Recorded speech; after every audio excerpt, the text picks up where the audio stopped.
Irei fazer a leitura do livro O Jogo da Vida, de Florence Scovel Shinn, que viveu de 1871 a 1940. Esse livro fez enorme diferença em minha vida, no entendimento do presente e do passado, e uma diferença extremamente positiva em como viver melhor a vida. Não sou uma pessoa religiosa, sou apenas uma pessoa de fé. Quero compartilhar essa leitura para que, da mesma forma como eu fui ajudada, também possa ajudar outras pessoas. Capítulo 1. O jogo. Muitas pessoas consideram a vida uma batalha, mas não é uma batalha, é um jogo. É um jogo e, no entanto, não pode ser jogado com sucesso sem o conhecimento da lei espiritual. O Antigo e o Novo Testamento dão as regras com maravilhosa clareza. Jesus Cristo ensinou que esse era o grande jogo de dar e receber. O que o homem plantar, ele irá colher. Isso significa que o que quer que seja que o homem envia em palavra, ou imagem, ou sentimento, retornará a ele. O que ele dá, ele irá receber. Se ele dá ódio, receberá ódio. Se ele dá amor, receberá amor. Se ele dá críticas, receberá críticas. Se ele mente, mentirão a ele. Se ele engana, será enganado. Nós também somos ensinados que a imaginação tem um papel muito importante no jogo da vida. Em Provérbios 4:23 nós vemos: tenha cuidado com o que você pensa, pois a sua vida é dirigida pelos seus pensamentos. Isso significa que o que o homem imagina, cedo ou tarde, se manifestará em sua vida. Eu conheço um homem que temia uma certa doença. Era uma doença muito rara e difícil de contrair, mas ele imaginava essa doença continuamente e lia sobre ela até que se manifestou em seu corpo. E ele morreu, vítima da imaginação distorcida. Então nós vemos que para jogar com sucesso o jogo da vida, nós devemos treinar nossa imaginação. Uma pessoa com a imaginação treinada para imaginar somente o bem, traz para a sua vida todo o seu desejo correto de coração, saúde, prosperidade, amor, amigos, autoexpressão perfeita, seus mais elevados ideais. A imaginação já foi chamada de a tesoura da mente, e ela corta, corta, corta dia após dia as imagens que o homem vê. E cedo ou tarde ele encontrará essas imagens, suas criações, em seu mundo externo. Para treinar a imaginação com sucesso, o homem deve entender como trabalha sua mente. Os gregos diziam: conhece-te a ti mesmo. Há 3 níveis da mente: o subconsciente, o consciente e o supraconsciente. O subconsciente é simplesmente energia, sem direção. É energia cega, como vapor ou eletricidade. E ele faz o que é direcionado a fazer. Não tem poder de indução. O que quer que seja que o homem sente profundamente ou imagina claramente, fica impresso no seu subconsciente e é gravado nos mínimos detalhes. Por exemplo, uma mulher que eu conheço, quando criança, fingia ser uma viúva. Ela se vestia de preto e usava um véu negro, e as pessoas pensavam que ela era inteligente e divertida. Ela cresceu e se casou com um homem a quem amava profundamente. Pouco tempo depois, ele morreu, e ela teve que usar preto e um véu por muitos anos. A imagem dela como viúva ficou impressa em seu subconsciente e no tempo devido se manifestou. A mente consciente é chamada de mortal ou carnal. É a mente humana e vê a vida como parece ser. Ela vê morte, desastres, doença, pobreza, limitações de todo tipo. E tudo isso fica impresso no subconsciente. A mente supraconsciente é a mente de Deus. Dentro de cada homem é o plano perfeito das ideias.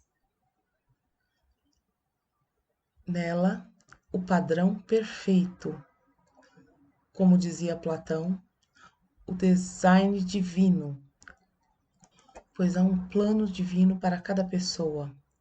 Há um lugar que você deve preencher e ninguém mais pode preencher. Somente você pode fazê-lo. Ninguém mais poderá fazê-lo. Há uma imagem perfeita disso na mente supraconsciente.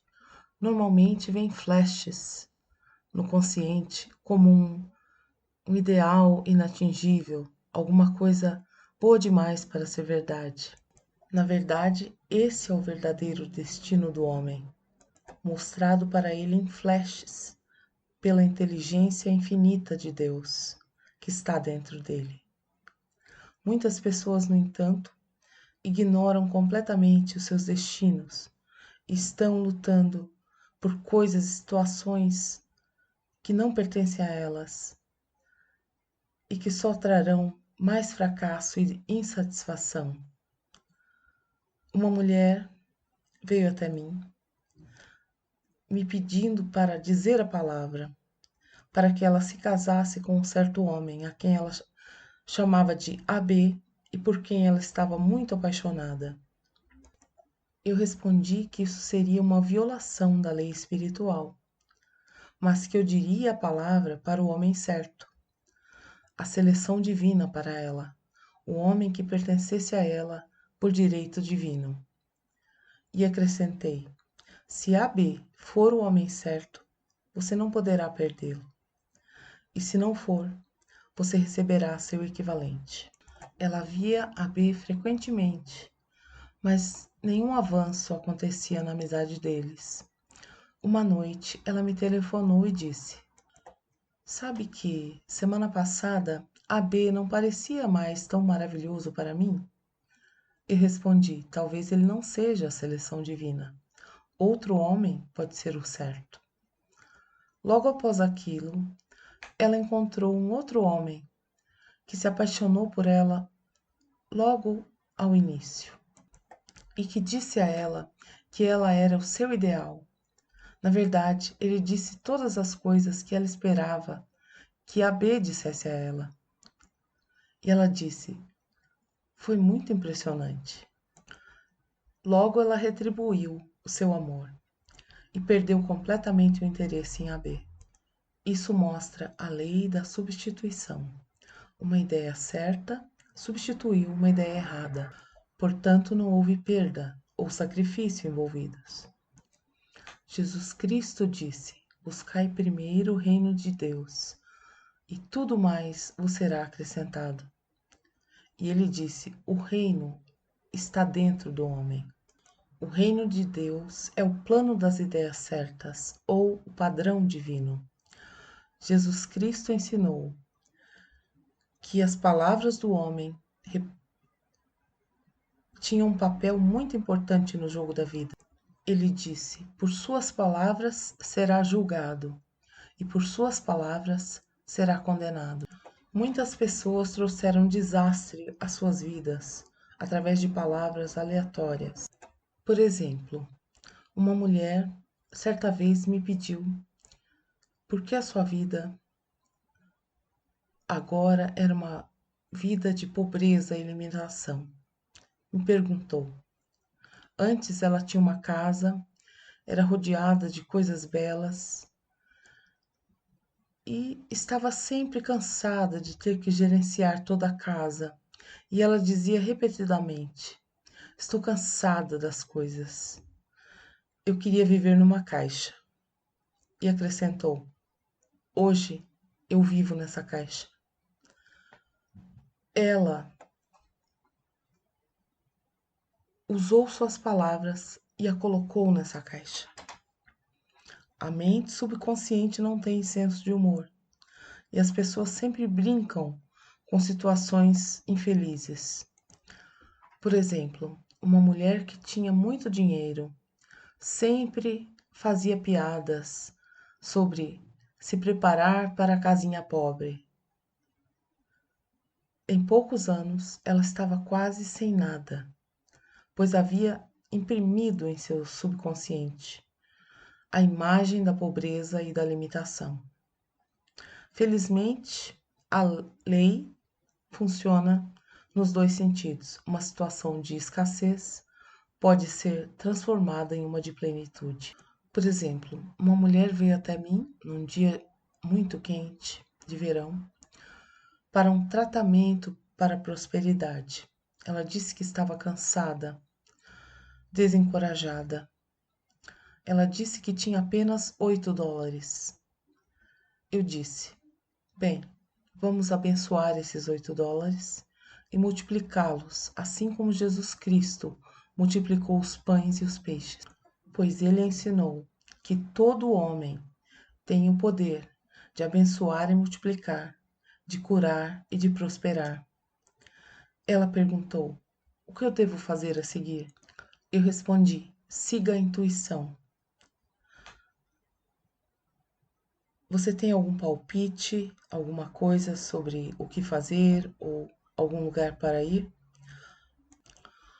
Intuition, em inglês, significa ensinado de dentro para fora. Intuição significa ser ensinado de dentro para fora. A intuição é o guia infalível do homem. Isso será tratado em mais detalhes em capítulos adiante. A mulher respondeu: eu não sei, eu pareço ter um palpite de ir para casa. Eu só tenho dinheiro para o estacionamento. A casa dela era numa cidade distante e um local de escassez e limitação. E a razão diria: fique em Nova York, arranje trabalho e consiga algum dinheiro. Eu respondi: então vá para casa. Nunca viole um palpite. Nunca deixe de seguir um palpite. E eu disse as seguintes palavras para ela: Espírito infinito de Deus, abra o caminho para a abundância para... E disse o nome dela.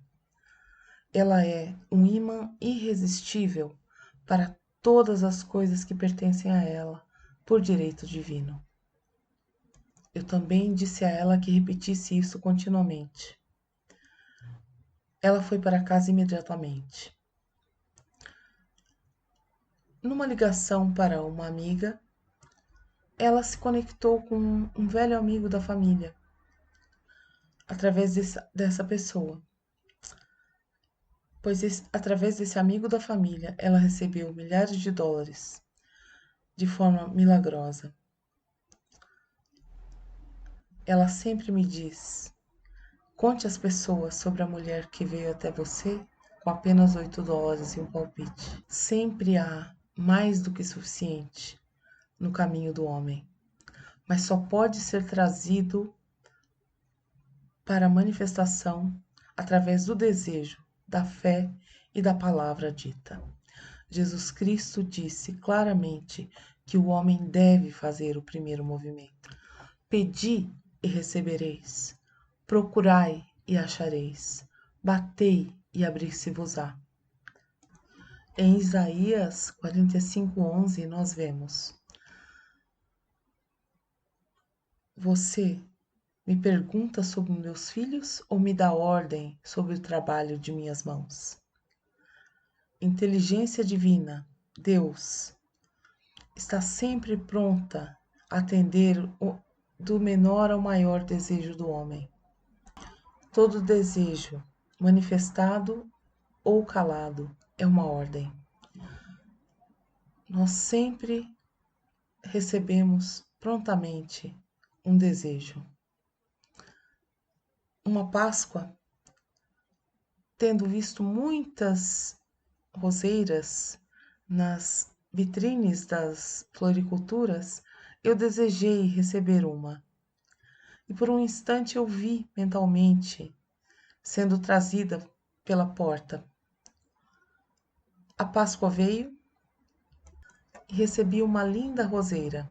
Eu agradeci minha amiga no dia seguinte e ela me disse: Mas eu não te mandei uma roseira, eu te mandei lírios.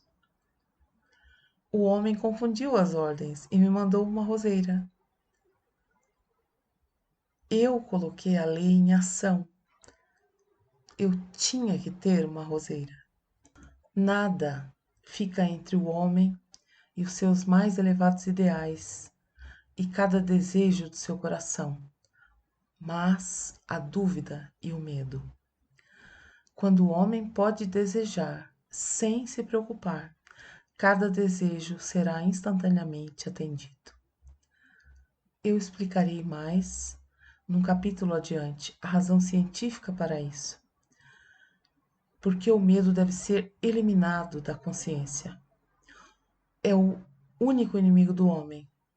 Medo da escassez, medo do fracasso, medo da doença, medo da perda e medo da insegurança em algum plano.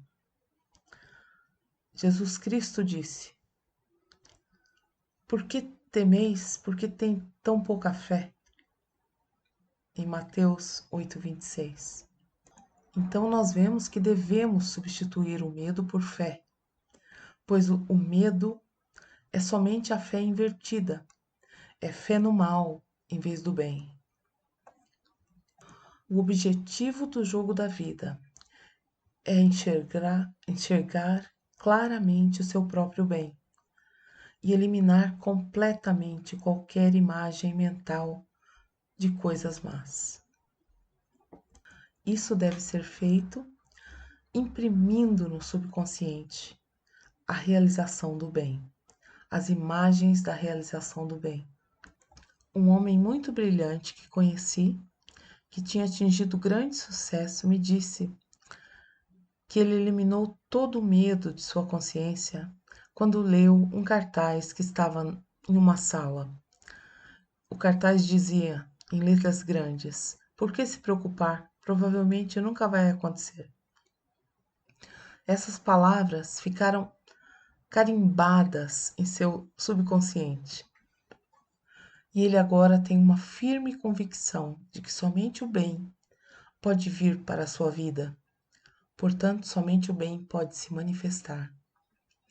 No próximo capítulo, eu vou tratar de diferentes métodos de imprimir coisas na mente subconsciente. O subconsciente é o servo do homem, mas deve ser cuidadosamente instruído. O homem sempre tem um ouvido mudo. Um ouvinte mudo ao seu lado, seu subconsciente. Tudo o que o homem diz fica registrado. É como um cantor gravando um disco. Cada nota, cada tom da voz do cantor é registrada. Se ele tossir ou hesitar, também fica gravado. Então vamos destruir todo o registro ruim de nosso subconsciente, os registros que não queremos manter em nossas vidas, e construir novos, gravar novos e bonitos. Diga essas palavras em voz alta, com fé e convicção. Eu agora esmago e destruo, pela minha palavra, cada registro não verdadeiro e ruim no meu subconsciente. Eles devem retornar para a poeira do nada a que pertencem, pois eles vieram através da minha própria imaginação. Eu agora crio registros perfeitos através de Cristo Jesus em mim. Eu crio registros de saúde, de prosperidade, de amor e de perfeita autoexpressão. Esse é o quadrado da vida, o jogo completo. Nos próximos capítulos, eu irei mostrar como o homem pode mudar suas condições através da mudança em suas palavras. Qualquer homem que não sabe o poder da palavra está atrasado no tempo. Já diz Provérbios 18:21. Morte e vida estão sob o poder da língua. Espero que quem ouviu tenha gostado desse capítulo e em breve lançarei o segundo. Obrigada.